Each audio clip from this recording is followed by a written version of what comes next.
नमस्कार दोस्तों, welcome to one day exam classes. देखिए, रेलवे ग्रुप डी 2022 की तैयारी के लिए हमने आपके लिए पिछले सालों के पेपर कराने स्टार्ट किए हैं। आज हम आपको पिछले बार जो रेलवे ग्रुप डी का 2018 में पेपर संपन्न हुआ था उसके महत्वपूर्ण रीजनिंग के क्वेश्चन कराने जा रहे हैं। इस सेट में लगभग रीजनिंग के 31 क्वेश्चन रखे गए हैं। तो चलिए देखते हैं कि आप इन 31 क्वेश्चन में से 25 क्वेश्चन को सही कर पाते हैं कि नहीं। देखिए, हम आपको रीजनिंग के दोनों पेपर करा रहे हैं। इसके पहले हमने आपको एनटीपीसी सीबीटी 1 के जो रीजनिंग का क्वेश्चन पेपर कराया है उसके 4 वीडियोज आपको प्लेलिस्ट में देखने को मिल जाएंगे। और रेलवे ग्रुप डी 2018 की भर्ती का जो रीजनिंग का क्वेश्चन पेपर है उसका ये तीसरा वीडियो है, वो भी आप लोग प्लेलिस्ट में जाकर के इसके पहले के दोनों वीडियो को देख सकते हैं। आज का देखिए, हमारा पहला क्वेश्चन है, असंगत की आपको पहचान करनी है। यहाँ पर देखिए ABCD में आपको 4 वैल्यू दी गई हैं। ये मैथ का क्वेश्चन है जो रीजनिंग के तरीके से पूछा गया है। तो चलिए बताइए, इसमें से आपको असंगत कौन सा लग रहा है। और वीडियो के लास्ट में आप लोग पूरी ईमानदारी के साथ बताएगा कि आपने 31 प्रश्नों में कितने क्वेश्चन को सही करने का प्रयास किया है। यहाँ पर देखिए ए वाले ऑप्शन में लिखा गया है साइन 90। साइन 90 की वैल्यू 1 होती है, कास 0 की वैल्यू भी 1 होती है और टेन 45 की वैल्यू भी 1 होती है। लेकिन टेन 90 की वैल्यू जो होती है वो इन्फिनिटी होती है। तो 3 यहाँ पर देख रहे हैं एक ही प्रकार से बन रहे हैं, जबकि सी वाला जो है वो असंगत है। इसलिए कौन सा ऑप्शन सही ऑप्शन होगा? इसका दूसरा वाला ऑप्शन जो होगा वो सही ऑप्शन होगा। अगर आपको वीडियो अच्छा लग रहा हो तो वीडियो को लाइक कर दीजिएगा। अगर आप लोग पहली बार चैनल पर आए हो तो नीचे आपको लाल रंग की सब्सक्राइब की बटन दिखेगी, उसे दबाकर लाल से काली कर दीजिएगा ताकि आने वाली वीडियो आपके पास सबसे पहले पहुंच सकें। दूसरा क्वेश्चन है, विकास ने श्रृंखला, यहाँ पर देखिए श्रृंखला के 4 पद आपको दिए गए, 1 2 3 4, 5वां पद आपको श्रृंखला का बताना है। कैसे करेंगे आप? देखिए, श्रृंखला का पहला पद आप देखेंगे तो जैसे स्टार्टिंग की गई है और एफ पर इंड किया गया है, इसी प्रकार से दूसरे पद में जे और एफ आ रहा है, बीच का जो है उसको चेंज किया जा रहा है। पहले ए आ रहा था, फिर ई आया बीच में, फिर आई, फिर ओ। इसी प्रकार से जो 5वां पद होगा वो भी जे से स्टार्टिंग होगा और एफ से उसका एंड होगा। तो इस हिसाब से जो सी वाला ऑप्शन है उसको सही हो जाना चाहिए। ठीक है, तो सी तो सही होगा ही होगा। अब बीच वाला जो अल्फाबेट है वो कैसे रखा गया है? वो रखा गया आपका वावेल, AEIOU, जो वावेल आता है हमारा 5वां, उसको रख दिया जाएगा। तो बीच में वावेल को रखा गया है और फर्स्ट और इंड जो है वो जे और एफ को रखा गया। तीसरा वाला ऑप्शन सही ऑप्शन होगा। तीसरा क्वेश्चन है, निम्न आकृतियों में से असंगत की आपको पहचान करनी है। ABCD में से फिर से आपको चुनाव करना है।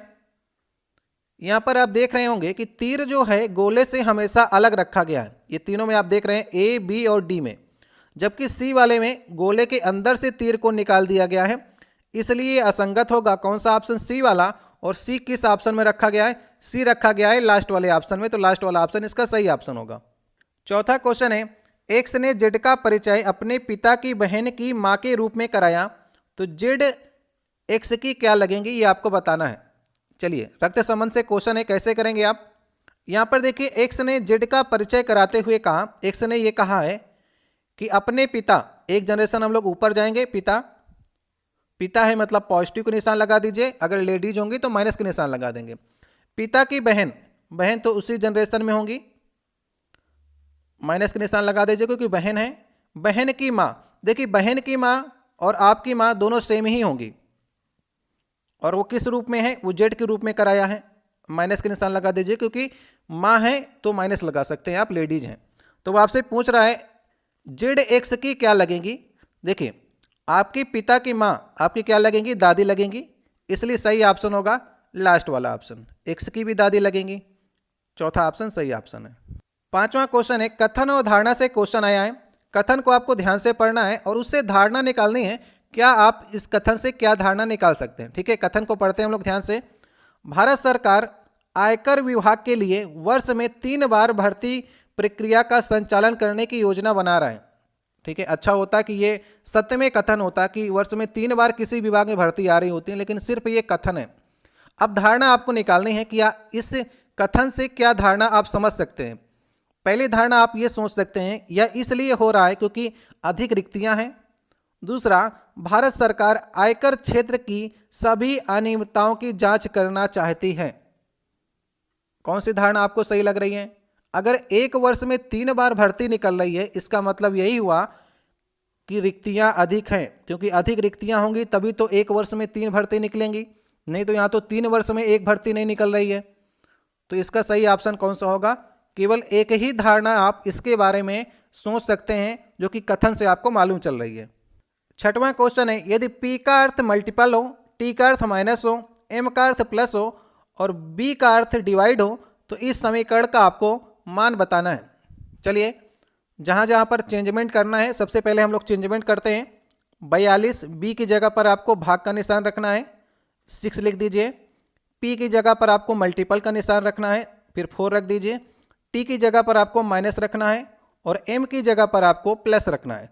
तो सबसे पहले आप बोर्ड मास लगाएंगे तो क्या हल होगा, सबसे पहले डिवाइड वाला डिवाइड करेंगे तो यहाँ पर सचंग 42, फिर मल्टीपल कर लेंगे, सचोक 28 आ जाएगा और फिर इसको आप घटा भी सकते हैं तो यहाँ पर प्लस का 5 आ जाएगा। तो 28 5 33 आ जाएगा। इसका उत्तर सही ऑप्शन कौन सा ऑप्शन होगा? तीसरा वाला ऑप्शन सही ऑप्शन होगा। सातवां क्वेश्चन है, देखिए फिर से समन से क्वेश्चन आया है। यदि एक्स वाई का भाई है, वी वाई की माँ है, एम वी के पति के बहन है तो एम की पुत्री एक्स की क्या लगेगी, ये आपको बताना है। चलिए कैसे करेंगे आप, जैसे हमने आपको बताया है जनरेशन वाइज आपको करते चलना है। एक्स जो है वाई का भाई है तो भाई है इसका मतलब प्लस का निशान लगेगा। जेंडर हम लोग बनाते चलेंगे, जो मेल होगा उसके ऊपर प्लस लगा देंगे, जो फीमेल होगा उसमें माइनस लगा देंगे। ठीक है, अब क्या कह रहा है, वी जो है वाई की माँ है तो दोनों की माँ होगी, माँ है मतलब माइनस के निशान लगा देंगे। एम जो है वी के पति, वी का पति कोई होगा, उसका नाम नहीं दिया है। वी के पति की बहन, तो बहन जो है वो एम है और माइनस लगा देंगे क्योंकि लेडीज हो जाएगी, बहन है तो। एम की पुत्री, एम की पुत्री कोई होगी, नाम नहीं दिया है उसका भी, पुत्री होगी तो माइनस होगा। एक्स के साथ में आपको रिलेशन बताना है। ठीक है, देखिए एक्स के साथ में रिलेशन क्या होगा, आपके पिता की बहन है, इस हिसाब से समझिए, आपके पिता की बहन उसकी लड़की, तो आपकी पिता की बहन आपकी बुआ लगेंगी, तो बुआ की लड़की क्या लगेगी, फुफेरी बहन लगेगी, क्योंकि बुआ फूफा फिर लगेंगे तो फुफूरी बहन लगेगी। तो सही ऑप्शन कौन सा ऑप्शन होगा, लास्ट वाला ऑप्शन। लास्ट वाले ऑप्शन में फुफेरी बहन है, यही ऑप्शन सही ऑप्शन होगा। आठवां क्वेश्चन है, उस विकल्प का आपको चयन करना है जो तीसरे शब्द के साथ में वही संबंध रखता है जैसे कि दूसरे शब्द के साथ में पहले का है। ठीक है, आर्मी, सैनिक, गैलेक्सी, तो अगला आपको बताना है।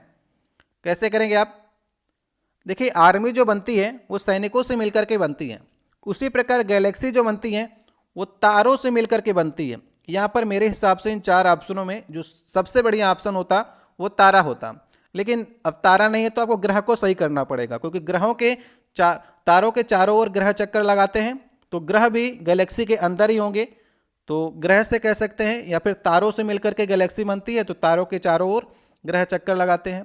इसका बढ़िया ऑप्शन हो सकता था तारा, अगर ये लिखता। सही ऑप्शन है तीसरा वाला ऑप्शन।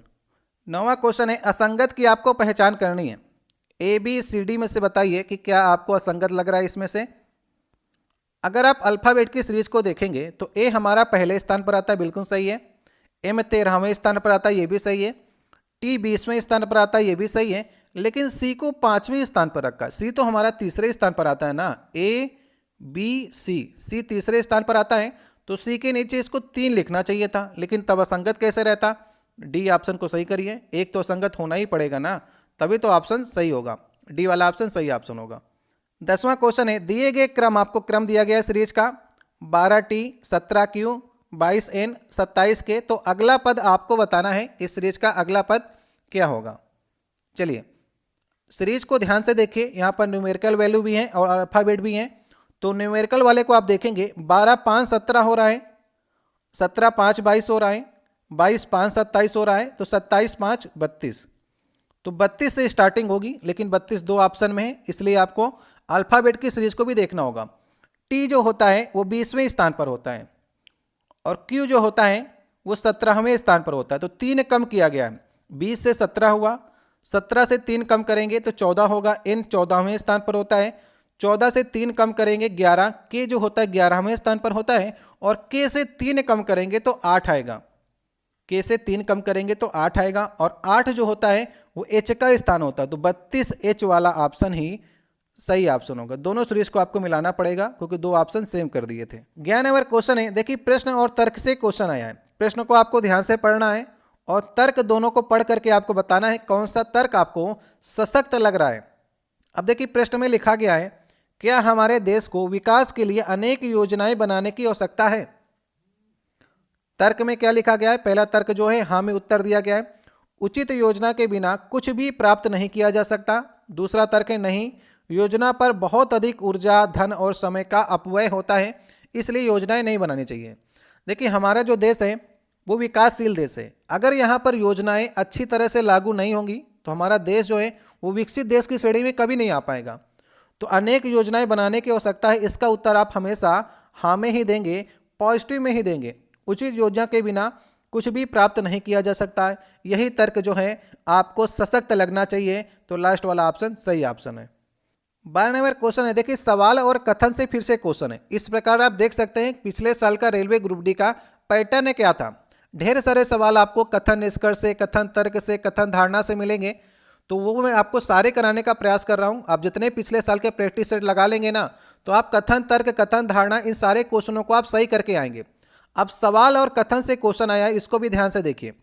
सवाल में लिखा गया PQRS के बीच में सबसे बड़ा कौन है। इस प्रश्न को आप लोग ध्यान से समझिएगा। इसका जवाब आपको देना है, सवाल का जवाब आपको इन दोनों कथनों से क्या मिल रहा है कि नहीं मिल रहा है। अब देखिए कथन में लिखा गया है P जो है वो Q और S से बड़ा है। P जो है वो Q और S से बड़ा है, ठीक है।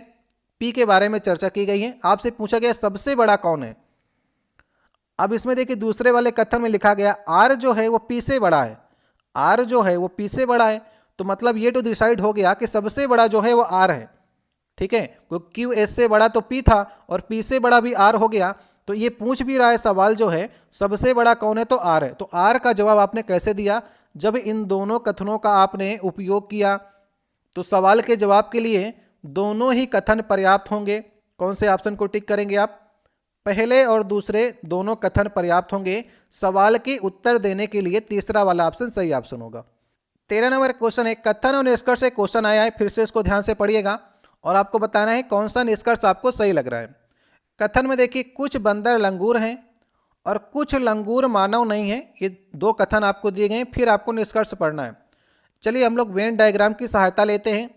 यहाँ पर कह रहा है कुछ बंदर जो हैं वो लंगूर हैं, तो बंदर के गोले को हम लोग लंगूर के साथ में कुछ अटैच कर देंगे। अब नेक्स्ट वाले में क्या कह रहा है, कुछ लंगूर मानव नहीं है, तो लंगूर मानव नहीं है तो मानव का गोला जो है हम अलग बना देंगे। इस प्रकार से निष्कर्ष को देखते हैं, कुछ लंगूर बंदर हैं। जब कुछ बंदर लंगूर हैं तो कुछ लंगूर भी बंदर होंगे, तो सही है बिल्कुल। देख रहे हैं ना, कुछ लंगूर बंदर हैं, कुछ मानव बंदर हैं। कुछ मानव बंदर हैं, इसके बारे में हम कुछ नहीं कह सकते, इसलिए इसको आप गलत करेंगे। जो बिल्कुल सही कथन निष्कर्ष होगा उसी को आपको सही करना है। तो कौन सा निष्कर्ष निकल रहा है, पहला वाला निष्कर्ष जो है वही अनुसरण कर रहा है, सही ऑप्शन होगा तीसरा वाला ऑप्शन। 14 नंबर क्वेश्चन है, एक परीक्षा में 40% छात्र गणित में अनुत्तीर्ण हैं, 30% छात्र अंग्रेजी में अनुत्तीर्ण हैं, 10% दोनों में अनुत्तीर्ण हैं। तो दोनों विषयों में उत्तीर्ण होने वाले छात्र कितने प्रतिशत हैं, ये आपको बताना है। चलिए सबसे पहला प्रयास आपका ही होना चाहिए। हम देखिए आपको उत्तर बता देंगे तो आप सीख नहीं पाएंगे। सीखना है तो वीडियो को रोक करके समय जितना लेना चाहें ले सकते हैं, लेकिन करने का प्रयास करिए, क्योंकि एग्जाम हॉल में आपके पास क्वेश्चन आएगा तो आपको वहाँ पर करना है, कोई बताने नहीं आपको आएगा, ठीक है। तो यहाँ पर आप वेन डायग्राम की सहायता ले सकते हैं। दो आपको वेन डायग्राम लाने पड़ेंगे। दो में देखिए वेन डायग्राम में क्या है कि एक कह रहा है गणित का है, ये गणित का है और ये अंग्रेजी का है, ठीक है। अब इसमें कह रहा है 10% दोनों में अनुत्तीर्ण होते हैं, 10% को हम बीच में रख देंगे। अगर 10% दोनों में अनुत्तीर्ण होते हैं तो 40% गणित में है, तो ये 10 तो बीच में हो चुका, 30 बचेगा गणित में, और 30% अंग्रेजी में है तो 10 तो पहले बीच में हो ही चुका, इधर बचेगा 20। तो ये हमने जो है ये अनुत्तीर्ण वालों को सबको जोड़ सकते हैं आप, 30, 20, 50, 10, 60। तो टोटल जो अनुत्तीर्ण हुए वो 60% है।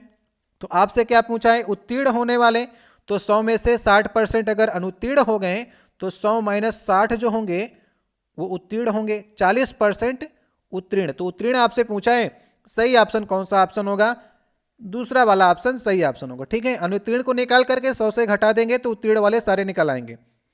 15 नंबर क्वेश्चन है, यहाँ पर देखिए श्रृंखला दी गई है 1, 2, 3। यहाँ पर चौथे पद में आपको प्रश्नवाचक चिन्ह की जगह पर इस श्रृंखला को पूर्ण करना है, और जो आप 4 ऑप्शन इसमें से चूज कर सकते हैं, A, B, C, D में से बताना है आपको क्या आपको सही लग रहा है। चलिए चित्र को देखिए आप लोग। यहाँ पर आप ध्यान से देख रहे हैं कि इस संरचना बाहर वाली तो सबके लिए सेम है, अंदर जो दो गोले हैं उनके स्थान के परिवर्तन हो रहे हैं। पहले ये दोनों दक्षिण दिशा की ओर थे, फिर पूर्व दिशा की ओर, फिर उत्तर दिशा की ओर, तो अभी एक दिशा बचती है पश्चिम दिशा की ओर। तो आप यहाँ पर देखिए ऑप्शन में, सी वाले ऑप्शन में बीच में एक तीर बना दी गई है, जबकि तीर यहाँ पर कहीं भी नहीं है, तो ये सी तो गलत हो गया। तो डी को आप सही करेंगे क्योंकि बाहर वाली आकृति सेम रखनी है और जो दो गोले हैं उनकी डायरेक्शन को आपको पश्चिम दिशा की ओर हो सकती है, तो डी वाला ऑप्शन सही ऑप्शन होगा। बाकी में तो आप देख सकते हैं, बाकी में तो गोलों को बिल्कुल अलग ही कर दिया है, डायरेक्शन दोनों की चेंज कर दिया, जबकि दोनों गोले एक ही पास में हैं। तो सही ऑप्शन डी वाला ऑप्शन। किस ऑप्शन में आपको मिल रहा है? तीसरे वाले ऑप्शन में। देखिए 16 नंबर क्वेश्चन है, प्रश्न और कथन से फिर से क्वेश्चन आया। इसके पहले भी हमने एक क्वेश्चन आपको कराया था। जितने आपको क्वेश्चन करा रहे हैं वो एक ही सेट के क्वेश्चन है, चाहे वो 28 क्वेश्चन मिले एक सेट में, चाहे 30 मिले, चाहे 31 मिले, हम आपको एक ही सेट के सारे क्वेश्चन कराते हैं। देखिए प्रश्न में पूछा गया है, चॉकलेट बॉक्स का मूल्य इसमें मौजूद चॉकलेटों की संख्या पर निर्भर करता है। तो बॉक्स में कुल कितने चॉकलेट हैं ये आपको निकालना है। इन दोनों कथनों की सहायता से क्या आप निकाल पा रहे हैं कि एक कथन आपको आवश्यकता है कि दोनों कथनों की आवश्यकता है, ये आपको डिसाइड करना है। चॉकलेट बॉक्स में कितने चॉकलेट है ये आपको निकालना है। मध्यम आकार के बॉक्स का मूल्य 1000 है, तो मूल्य से तो चॉकलेटों की संख्या नहीं निकलेगी। यहाँ पर कह रहे हैं छोटे आकार के बॉक्स में 100 चॉकलेट है, तो छोटे आकार के बॉक्स में 100 चॉकलेट है, मध्यम आकार का मूल्य दिया हुआ है। इन दोनों कथन को आपकी सहायता ले भी लेंगे तब भी आप चॉकलेट की संख्या को नहीं निकाल पाएंगे। तो दोनों ही कथन जो हैं अपर्याप्त हैं प्रश्न का उत्तर देने के लिए। तो किस ऑप्शन को आप चूज करेंगे? लास्ट वाले ऑप्शन को। कथन 1 और 2 एक साथ पर्याप्त नहीं है उत्तर देने के लिए, ठीक है, लास्ट वाला ऑप्शन सही ऑप्शन है। 17 नंबर क्वेश्चन है, विकल्प आकृतियों में से कौन सी आकृति प्रश्न आकृति में सबसे अधिक मिलती जुलती है? मतलब आप ये कह सकते हैं इस आकृति से मिलती जुलती आकृति आपको 4 ऑप्शन में ढूंढनी है। तो मिलती जुलती आकृति आप देख रहे हैं कि सी वाले ऑप्शन में आपको दिख रही है, इसकी डायरेक्शन को चेंज करके खड़ा कर दिया है, तो ये आकृति सी वाला। और सी ऑप्शन कहां पर आपको मिलेगा? ये तीसरे वाले ऑप्शन में, ठीक है। तो कुछ लोग जो पहली बार ग्रुप डी का एग्जाम देने जा रहे होंगे वो सोच रहे होंगे कि ABCD यहाँ पर भी दिया गया है और यहाँ पर भी 2 बार दिया गया है, लेकिन जब आप कंप्यूटर स्क्रीन पर बैठेंगे तो टिक आपका यहीं पर होगा। यहाँ पर माउस का कर्सर ले जाना है सी वाले ऑप्शन पे, यहीं पर टिक होगा। यहाँ पर कर्सर नहीं होता, ये तो आकृति है ना, ये तो आपको बताया जा रहा है, तो टिक आपका यहीं पर होगा। वही ये 4 ऑप्शन आपको दिख रहे होंगे। 18 नंबर क्वेश्चन है, समय देखिए 4:20 होने पर घड़ी के घंटे और मिनट की सुई के बीच में कितना डिग्री का कोण बनेगा ये आपको बताना है। इसके लिए देखिए आपको कोई भी फार्मूला याद करने की जरूरत नहीं है, आप सीधे सीधे घड़ी को बना लीजिए इस प्रकार से। इसके बाद देखिए 4:20 किस प्रकार से बच सकता है। यहाँ पर 3 होगा, यहाँ पर 4 होगा, यहाँ पर 5 होगा और यहाँ पर 6 होगा। घड़ी का आप जानते हैं 4:20 कब होगा? जब घंटे की सुई थोड़ा से 4 के आगे निकलेगी और मिनट वाली सुई बिल्कुल 4 के पास में ही होगी, ठीक है। यहाँ पर 4:20 हो जाएगा। तो ये बीच का जो छोटा सा एंगल आपको दिख रहा है यही आपको बताना है। अब देखिए सबसे पहले ध्यान दीजिएगा, 2 बातें आपको ध्यान रखनी है कि घंटा वाली जो सुई है वो 1 मिनट में आधा डिग्री जाती है। अब कैसे आप इसको सोच सकते हैं? देखिए घंटे की जो सुई होती है वो जब 1 घंटा होता है तो मान लीजिए 3 पर है घंटे की सुई, तो 1 घंटे बाद 4 पर होगी, तो ये 30 डिग्री होता है। पूरा जो होता है 360 का होता है और 12 यहाँ पर खाने होते हैं, आप जानते हैं 12, 1, 2, 3, 4, तो 12 3 36, मतलब कि एक घंटे में 30 डिग्री का कोण होता है। तो 1 मिनट में आधा डिग्री जाती है घंटे वाली सुई, ठीक है, और 1 मिनट में 6 डिग्री जाती है मिनट वाली सुई, क्योंकि मिनट वाली सुई 5 मिनट में ये पूरा कवर करती है, तो 5 मिनट में 30 डिग्री जाती है, तो 1 मिनट में 6 डिग्री जाएगी। ये 2 बातें बस आपको हर प्रश्न में ध्यान रखनी है, सबका उत्तर निकल आएगा। अब देखिए ये जो घंटे वाली सुई है वो 20 मिनट यात्रा की है और हमने आपको बताया कि 1 मिनट में आधा डिग्री जाती है, तो 20 मिनट में 10 डिग्री जाएगी और ये 4 के पास तो है ही है, तो 10 डिग्री का एंगल यहाँ पर बनेगा। ये समझने वाली बात होती है। देखिए इसमें कोई भी कुछ लोग फार्मूले से बताते हैं, हम जो है डायरेक्ट आप डायग्राम को समझिए कि घंटे वाली सुई कितना जा रही है, मिनट वाली सुई कितना जा रही है, बस इतने में आपको प्रश्न का उत्तर मिल जाएगा। 19 नंबर क्वेश्चन है, उपरोक्त आकृति का जल प्रतिबिंब क्या होगा? सारे टाइप के क्वेश्चन जो है इसमें कवर हो जाएंगे, जितना भी रीजनिंग है वो सब 31 क्वेश्चन में कवर हो जाएगी। यहाँ पर देखिए जल प्रतिबिंब जब भी आपसे पूछेगा ना तो मिरर कहाँ पर लगेगा, नीचे की ओर लगेगा। जब मिरर नीचे की ओर लगेगा तो आकृति जो है इधर नीचे की ओर आकर के पलट जाएगी। इसका मतलब त्रिभुज जो होगा उसका ऊपर की ओर मुख हो जाएगा और जीरो का तो ओ तो ऐसे ही रहेगा और बाकी संरचना हमें हिसाब से जो है यहाँ पर आकृति जो बनेगी वो सी वाला ऑप्शन बनेगी। इसको आप लोग देख लीजिएगा, ये देखिए सी वाला ऑप्शन सही ऑप्शन है। बाकी में देखिए कि इसमें तो त्रिभुज को नीचे कर दिया, नीचे तो हो नहीं सकता भाई, पलटेगी आकृति तो त्रिभुज के नीचे ही त्रिभुज ऐसे आएगा। इसमें त्रिभुज उल्टा कर दिया है और इसमें डायरेक्शन इधर वाली चेंज कर दिया है, तो सी ही ऑप्शन जो है इसका परफेक्ट उत्तर होगा। 20 नंबर क्वेश्चन है, देखिए प्रश्न आकृति और उत्तर आकृति आपको दी गई है। तो ये 4 चीजें आपको दी गई हैं, 1 2 3 4, इनको मिला करके इन चारों को अगर आप जोड़ें तो कौन सी उत्तर आकृति बनाई जा सकती है। प्रश्न ध्यान से आपने पढ़ लिया, ये 4 चीजों को अलग अलग कर दिया गया है, इनको मिला करके कौन सी आकृति आप बना सकते हैं। तो आप देख रहे होंगे ए वाले ऑप्शन को आप ध्यान से देखिए, यहाँ पर आपको एक आयत मिल जाएगा, त्रिभुज भी मिल जाएगा, 2 त्रिभुज और बीच में गोला मिल जाएगा। तो ए वाली आकृति जो है ये चारों में से मिला करके आप बना सकते हैं। सही ऑप्शन कौन सा ऑप्शन होगा, ए वाला ऑप्शन। 21 नंबर क्वेश्चन है, असंगत की पहचान करनी है। फिर से आपको असंगत की पहचान करनी है। इस प्रकार से 3-4 आपको क्वेश्चन मिलेंगे। ए बी सी डी में आप ध्यान से देख रहे हैं कि आप आकृति को देखिए, ये दोनों इस प्रकार से रखे गए हैं और यहाँ पर गोले गोले रखे गए हैं, इनकी डायरेक्शन को ए बी सी में चेंज किया गया। लेकिन डी वाले में आप देख रहे हैं कि जो रेखाएं हैं उनमें आप देखें कि 2 रेखाएं सीधी हैं और इस प्रकार से संरचना बनाई गई है, इसलिए यही अलग है। बाकी में देखिए संरचना को चेंज नहीं किया गया है, डायरेक्शन को चेंज किया, इसने संरचना को ही चेंज कर दिया। तो डी वाला ऑप्शन किस ऑप्शन में है, पहले वाले ऑप्शन में। सही ऑप्शन होगा पहला वाला ऑप्शन। 22 नंबर क्वेश्चन है, यहाँ पर देखिए श्रीमान एक्स है जिन्हें मैराथन के दौड़ में डायरेक्शन वाइज चलाना है। तो आप लोग भी चलाना स्टार्ट करिए, हम भी चलाते हैं इन्हें, क्योंकि अगर सवाल पढ़ेंगे फिर लगाएंगे तो समय काफ़ी वेस्ट होगा। इसके साथ साथ हम क्या करते हैं, लगाना ही स्टार्ट करते हैं। डायरेक्शन बना लीजिए, पूरब पश्चिम, ऊपर उत्तर होगा, नीचे दक्षिण होगा, ठीक है। अभी ये क्या कह रहा है, श्रीमान एक्स जो है ए बिंदु से स्टार्टिंग कर रहे हैं। मान लिया हमने ए बिंदु जो है वो बीचों बीच में है, तो वो उत्तर की ओर 5 किलोमीटर जा रहे हैं, तो 5 किलोमीटर हम उत्तर की ओर ले गए तो वो बी बिंदु पर पहुंच गए, यही कह रहा है ये। फिर दाईं ओर मुड़ करके 6 किलोमीटर जाते हैं और सी बिंदु पर पहुंचते हैं। दाईं ओर मुड़ेंगे तो इधर 6 किलोमीटर जाएंगे और सी बिंदु पर पहुंच जाएंगे। फिर दाईं ओर 8 किलोमीटर, तो ये 5 तो ये हो गया बराबर की साइड और 3 ये हो गया, तो डी बिंदु पर पहुंच गए। इसके बाद 10 किलोमीटर चलने पर ई बिंदु पर पहुंचते हैं, तो ऊपर का 6 हो गया और ये 4 हो गया, तो ये पहुंच गए ई बिंदु पर। ई के बाद में फिर दाईं ओर मुड़ करके 6 किलोमीटर जाते हैं, तो 3 तो बराबर की दूरी हो गई और 3 और ऊपर जाएंगे, अब पहुंच गए ये एफ बिंदु पर। देखिए अभी प्रश्न में आपसे पूछा क्या गया है, इसको भी ध्यान से आप देख लीजिए। बी और एफ के बीच की न्यूनतम दूरी आपसे पूछी गई है। आगे आप चला ले जाएं, एस तक ले जाएं, कोई मतलब नहीं है। बी और एफ तो आपको मिल ही गए, एफ यहाँ पर है, बी ऊपर है, तो यहाँ पर ट्रायंगल बनेगा। ये ट्रायंगल देखिए छोटा से आप कॉपी में जब बनाएंगे तो ये ट्रायंगल बनेगा।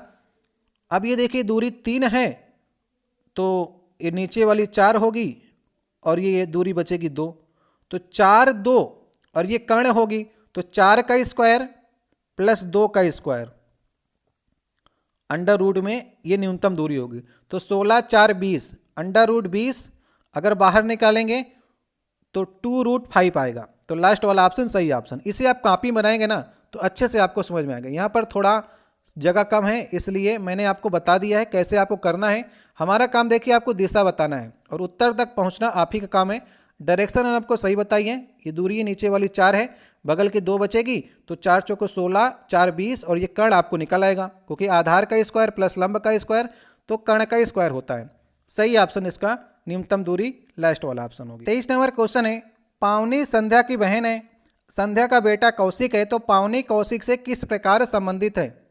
आसान सा है, देखिए क्या कह रहा है, जो पावनी है वो संध्या की बहन है, संध्या की बहन हो गई, बहन है मतलब माइनस आप लगा सकते हैं इसके ऊपर। संध्या का बेटा, संध्या का कोई बेटा है, उसका नाम कौशिक है, तो पावनी कौशिक से किस प्रकार संबंधित है? पावनी क्या लगेगी भाई? अपनी माता की बहन जो होगी, आपकी माता की बहन, तो मौसी लगेगी। सही ऑप्शन है लास्ट वाला ऑप्शन, मौसी लगेगी। आसान से संबंध है, 1 नंबर आपको तुरंत देकर जाएगा ये। 24 नंबर क्वेश्चन है, निम्नलिखित में से कौन से कथन सत्य हैं? देखिए साइंस का क्वेश्चन है जो रीजनिंग के तरीके से पूछा गया है, तो इसको समझिए आप लोग। इसमें आपसे पूछा गया है, एक संतुलित रासायनिक समीकरण में अभिकारकों और उत्पादों में सभी तत्वों के परमाणुओं की संख्या समान होती है। क्या आपको ये सही लग रहा है? दूसरा, एक असंतुलित रासायनिक समीकरण में अभिकारक और उत्पादों में से एक या अधिक अवयवों वाले परमाणुओं की संख्या असमान होती है। बताइए क्या आपको सही लग रहा है? इसको आप समीकरण की सहायता से समझिए। यहाँ पर देखिए H2 और N2 को अगर हम लोग मिला देते हैं, हाइड्रोजन और नाइट्रोजन को मिला दें तो अमोनिया बनता है, NH3 बन जाता है। ठीक है, अभी ये संतुलित नहीं है, इधर का कहते हैं अभिकारक और इधर बनता है उत्पाद। ठीक है, तो असंतुलित रासायनिक समीकरण में अभिकारक और उत्पादों में एक या अधिक अवयवों वाले परमाणुओं की संख्या असमान होती है। बिल्कुल सही बात कह रहा है ये, बी वाला भी सही है। देखिए परमाणुओं की संख्या असमान है, अभी ये असंतुलित है। यहाँ पर देखिए नाइट्रोजन 2 है, लेकिन उत्पाद में देख रहे हैं नाइट्रोजन 1 है, मतलब असंतुलित है। अगर हम लोग इसे संतुलित करना चाहें तो नाइट्रोजन यहाँ पर 2 है तो 2 से यहाँ पर मल्टीपल कर देंगे तो 2 नाइट्रोजन हो गए, लेकिन हाइड्रोजन की संख्या यहाँ पर 2 6 हो गई। अगर हाइड्रोजन की संख्या यहाँ पर 6 हो गई तो हम आगे वाले में 3 से मल्टीपल कर देंगे तो 3 दूना 6 हो गई, ये भी। अब हमारा जो समीकरण हुआ ये संतुलित हो गया। तो पहले वाले को पढ़ेंगे, संतुलित रासायनिक समीकरण में अभिकारक उत्पादों के सभी तत्वों के परमाणुओं की संख्या समान होती है। अभी देखिए अभिकारक और उत्पाद जो हैं संतुलित रासायनिक समीकरण में 6 यहाँ पर हाइड्रोजन है, यहाँ पर भी 6 हाइड्रोजन है, 2 नाइट्रोजन है, 2 नाइट्रोजन है, ये संतुलित हो गया तो इसके परमाणुओं की संख्या भी संतुलित हो गई। तो ए और बी दोनों सही हैं। कौन सा ऑप्शन सही होगा? ए वाला ऑप्शन सही ऑप्शन होगा। 25 नंबर क्वेश्चन है, दिए गए विकल्पों में से आपको बेमेल शब्द ढूंढना है। चश्मा हो गया, धूप का चश्मा हो गया, कृत्रिम अंग हो गया, श्रवण संबंधी उपकरण हो गया। बताइए बेमेल कौन सा है? अब देखिए जैसे आपकी आंख खराब होती है तो आप चश्मा लगाते हैं, जब आपके कोई शरीर का कोई अंग विफल हो जाता है या कट जाता है या फिर खराब हो जाता है तो आप कृत्रिम अंग लगाते हैं, जब आपको सुनाई नहीं पड़ता तो श्रवण संबंधी उपकरण लगाते हैं। लेकिन धूप का चश्मा किसी विकलांगता पे नहीं लगाया जाता या फिर किसी दिव्यांगता पे नहीं लगाया जाता है, ये तो शौक में लगाया जाता है। तो बेमेल कौन सा है? बेमेल होगा आपका ये दूसरा वाला ऑप्शन, क्योंकि धूप के चश्मा जो है वो बेमेल है, क्योंकि बाकी सारी सामग्रियां जो हैं किसी न किसी प्रकार से जब शरीर को डिफेक्ट हो जाता है तभी लगाई जाती हैं। धूप का चश्मा तो आप ऐसे लगाते हैं। 26 नंबर क्वेश्चन है, यहाँ पर देखिए भाग का अर्थ माइनस है, माइनस का अर्थ प्लस है, प्लस का अर्थ मल्टीपल है, मल्टीपल का अर्थ जो है डिवाइड है। तो इस समीकरण को आपको हल करना है, जितनी तेजी से आप कर सकते हैं उसे करिए। 80 माइनस का अर्थ क्या कह रहा है? प्लस कह रहा है। मल्टीपल का अर्थ क्या कह रहा है? भाग कह रहा है। प्लस का अर्थ कह रहा है मल्टीपल और भाग का अर्थ कह रहा है माइनस। तो इस प्रकार से आप इसे रखिए। सबसे पहले भाग हल होगा, यहाँ पर 10 में 5 का भाग देंगे तो 2 आ जाएगा और फिर मल्टीपल करेंगे तो 4 दूना 8 आ जाएगा। 80 8 88 हो जाएगा, 88 में से 10 जाएंगे 78 इसका उत्तर आ जाएगा। तो बोर्ड मास के तरीके सबसे पहले आप भाग को हल करेंगे फिर मल्टीपल को, इस हिसाब से उत्तर आपको पहला प्राप्त हो जाएगा। 27 नंबर क्वेश्चन है, तर्क और अनुमान से पूर्वानुमान से क्वेश्चन आया है। तर्क को आपको पढ़ना है। घर को तत्काल मरम्मत की आवश्यकता है। अब तत्काल मरम्मत की आवश्यकता है तो इसका मतलब घर जो है जर्जर अवस्था में पहुंच चुका है, तभी तो उसको तत्काल मरम्मत की आवश्यकता है ना। पूर्वानुमान ये क्या कह रहा है? इसके अनुसार पूर्वानुमान क्या सही हो सकता है? जब तक घर की मरम्मत नहीं हो जाती तब तक परिवार का कल्याण नहीं हो सकता। क्या आपको ये पूर्वानुमान इस तर्क के अनुसार सही लग रहा है? या फिर मरम्मत में पैसा लगता है, क्या आपको पूर्वानुमान सही लग रहा है? ये 4 ऑप्शन आपके लिए दिए गए हैं। देखिए घर को तत्काल मरम्मत की आवश्यकता है, उससे परिवार का कल्याण से कोई लेना देना नहीं है, ये तर्क में दिख भी नहीं रहा। तत्काल मरम्मत की आवश्यकता है इसका मतलब है कि घर की कंडीशन बहुत ख़राब है, मरम्मत में पैसा लगता है, ये भी बात नहीं निकल कर आ रही है। तो दोनों ही पूर्वानुमान जो लिखे गए हैं वो तर्क से मैच नहीं खा रहे, ना तो पहला ना तो दूसरा। 28 नंबर क्वेश्चन है, उपरोक्त आकृति में आपको आयत देखे जा सकते हैं। कितने आयत आपको दिख रहे हैं? ये आकृति है, इसमें आपको आयतों की संख्या को गिनना है। कैसे करेंगे आप? समय आपके पास पर्याप्त है, लेकिन करने का प्रयास आपको ही करना है। देखिए ये संरचना जो बनी हुई है वो आयत ही है। इसकी साइड जो है आप देख रहे हैं आमने सामने की सेम है और ऊपर नीचे की सेम है, इसका मतलब ये आयत है। चारों साइड इसके सेम नहीं है, वर्ग नहीं कह सकते आप इसे। ये जो है आयत है और आयत के अंदर आपको आयत को गिनना है। तो इसके लिए ट्रिक होती है, बिना ट्रिक के आप इसे गिन नहीं पाएंगे क्योंकि ढेर सारी संख्याएं 70, 80, 36, 50 ये गिनते रह जाएंगे तो आपका एग्जाम भी खत्म हो जाएगा। यहाँ पर देखिए ट्रिक का आपको इस्तेमाल करना है। अब यहाँ पर देखिए 1, 2, 3, 4, यहाँ पर कॉलम देखिए 1, 2, 3, 4 है। इसके नीचे संख्याओं को लिख लीजिए। उसी प्रकार से साइड की 1, 2, 3 इन संख्याओं को लिख लीजिए। अब इन दोनों इनको जोड़ लीजिए। 4, 3, 7, 2, 9, 1, 10। नीचे वाले की जो कॉलम है इनका 10 आया और साइड से जोड़ेंगे इनको 3, 2, 5, 1, 6। ये 6 जोड़ने पर आ रहे हैं और ये 10 आ रहा है। दोनों का मल्टीपल कर दीजिए, 10 छके 60। यही जो होगा आयत की संख्या होगी। सही ऑप्शन होगा दूसरा ऑप्शन। इसी प्रकार से आपको कोई भी आकृति दे देता है, मान लीजिए जितनी भुजा बढ़ा दे, भुजा यहाँ पर बढ़ा सकता है 4, 5, 6 कर सकता है इस प्रकार से, और संख्याएं आपको 4 कर सकता है इस प्रकार से। देख लीजिए तो 1, 2, 3, 4, 5, 6 जितना बार इसने कॉलम बनाए हैं उतना गिन लीजिए, इन सबको गिन लीजिए, फिर 1, 2, 3, 4 को गिन लीजिए, इन दोनों का मल्टीपल कर दीजिए। आयतों की संख्या, आयत में आयत निकालने का सबसे अच्छा फार्मूला है ये। 29 नंबर क्वेश्चन है, कथन और तर्क से क्वेश्चन आए। मैंने आपके लिए बताया ना, कथन तर्क से क्वेश्चन आपको, कथन तर्क, कथन धारणा, कथन निष्कर्ष, कम से कम 10 क्वेश्चन आपको रीजनिंग में देखने को मिलेंगे। और आप तभी सही कर सकते हैं जब आप लोग प्रैक्टिस करेंगे। और प्रैक्टिस कैसे करेंगे? हमने ढेर सारे आपको प्रैक्टिस सेट कराए। आप लोग प्लेलिस्ट खोल के देखिएगा, उसमें रीजनिंग के हमने आपको कितने ग्रुप डी के पेपर कराए हैं। एनटीपीसी के नए वाले भी करा रहा हूँ, पुराने भी करा रहा हूँ, जिससे आप संतुष्ट हो सकें। वो सारे पेपर आपके लिए कराए जा रहे हैं। बस आपका काम क्या है, 23 फरवरी से आपका एग्जाम की डेट अभी दी गई है, टेंटेटिव डेट है, आगे पीछे हो सकता है। तो उसकी तैयारी से, इस डेट से पहले आपको तैयारी को बेहतर कर लेना है आपको, ठीक है। यहाँ पर देखिए कथन में कहा गया है, क्या कार्यालय परिसर में अनिवार्य मनोरंजक लाउंज होना चाहिए क्योंकि लोग अपना अधिकांश दिन कार्यस्थल पर व्यतीत करते हैं। जैसे कि आपका कोई ऑफिस है तो वहाँ पर ये कह रहा है कि मनोरंजक का स्थान होना चाहिए क्योंकि लोग लगातार ऑफिस में काम करते हैं, तो एक थोड़ा सा मनोरंजन हो जाएगा। ये कथन का कहने का उद्देश्य है। तर्क क्या कह रहा है? हाँ, यह अतिरिक्त समय में कर्मचारियों को आराम देने में मदद करता है और इससे वे अधिक उत्पादक बन जाते हैं। नहीं सभी कंपनियां ऐसी सुविधा वहन नहीं कर पाएंगी।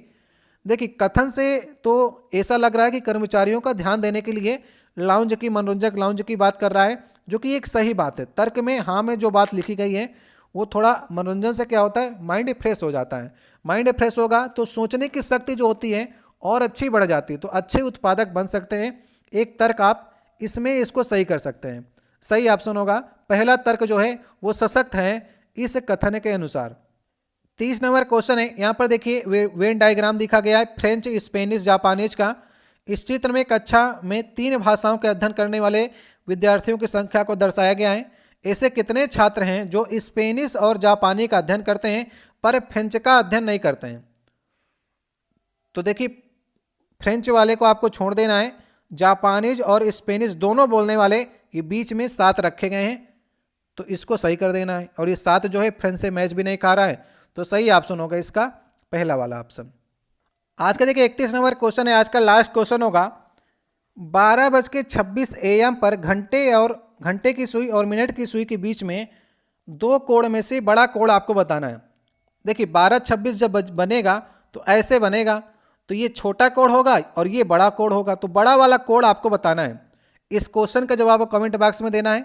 मैंने आपको घंटे की सुई और मिनट के सुई के बीच में एक सवाल इसके पहले कराया था, उसको आप लोग ने ध्यान से देखा होगा, तो आप आराम से इसके समय को निकाल सकते हैं। अगर आपके पास कोई फार्मूला हो, वो आपको याद हो और एग्जाम में ऐसा आपको लगता हो कि आप याद कर सकते हैं, तो उस फार्मूले में रख करके आप इन दोनों के बीच में बड़े कोण को निकाल करके उत्तर बता सकते हैं। तो ये 4 ऑप्शन है, करने का प्रयास करिएगा। हमने आपको 30 क्वेश्चन कराए हैं, ये क्वेश्चन आपके लिए छोड़े जा रहे हैं। नहीं आएगा तो इसका जो चौथा सेट आएगा उसमें आपको बताने का प्रयास करेंगे। आपको वीडियो कैसा लगा? वीडियो अच्छा लगा हो तो लाइक कीजिएगा। चैनल पर पहली बार आए हो तो चैनल को सब्सक्राइब अवश्य कीजिएगा और ज़्यादा ज़्यादा शेयर कीजिए ताकि दूर तक वीडियो पहुंचे और आपको लगातार वीडियो कराते रहें ताकि आपको एग्जाम में काफ़ी बेनिफिट हो। ठीक है, आपने 30 प्रश्नों में कितने प्रश्न के सही सही जवाब दिए हैं? कम से कम इसमें से आपको 25 से 26 क्वेश्चन सही करने पड़ेंगे, क्योंकि रीजनिंग ऐसा सेक्शन है जहां पर लोग 30 में 30 सही करते हैं। तो अभी फरवरी के पहले आप 25-26 तक पहुंचे हैं, और जैसे ही 23 फरवरी से आपका एग्जाम स्टार्ट है, फरवरी तक आपको रीजनिंग के सारे क्वेश्चनों को सही करना है, किसी में गलती की संभावना नहीं करनी है। अभी आप 25-26 तक अपने स्कोर रख सकते हैं, लेकिन जिनकी रीजनिंग तैयार है वो लोग देखिए कि क्या आप 30 कर पा रहे हैं कि नहीं अभी, क्योंकि आपको और भी सेक्शन में ध्यान देना है। रीजनिंग का जो है एक ही वीडियो जो है ये काफ़ी होगा। ठीक है, चलिए मिलते हैं आपसे नेक्स्ट वीडियो में। वीडियो अच्छा लगा तो लाइक कीजिएगा। अगर किसी प्रश्न में आपको डाउट होता है कि इसका उत्तर ये से ये हो सकता था, तो आप कमेंट बॉक्स में कह सकते हैं। बहुत बहुत धन्यवाद।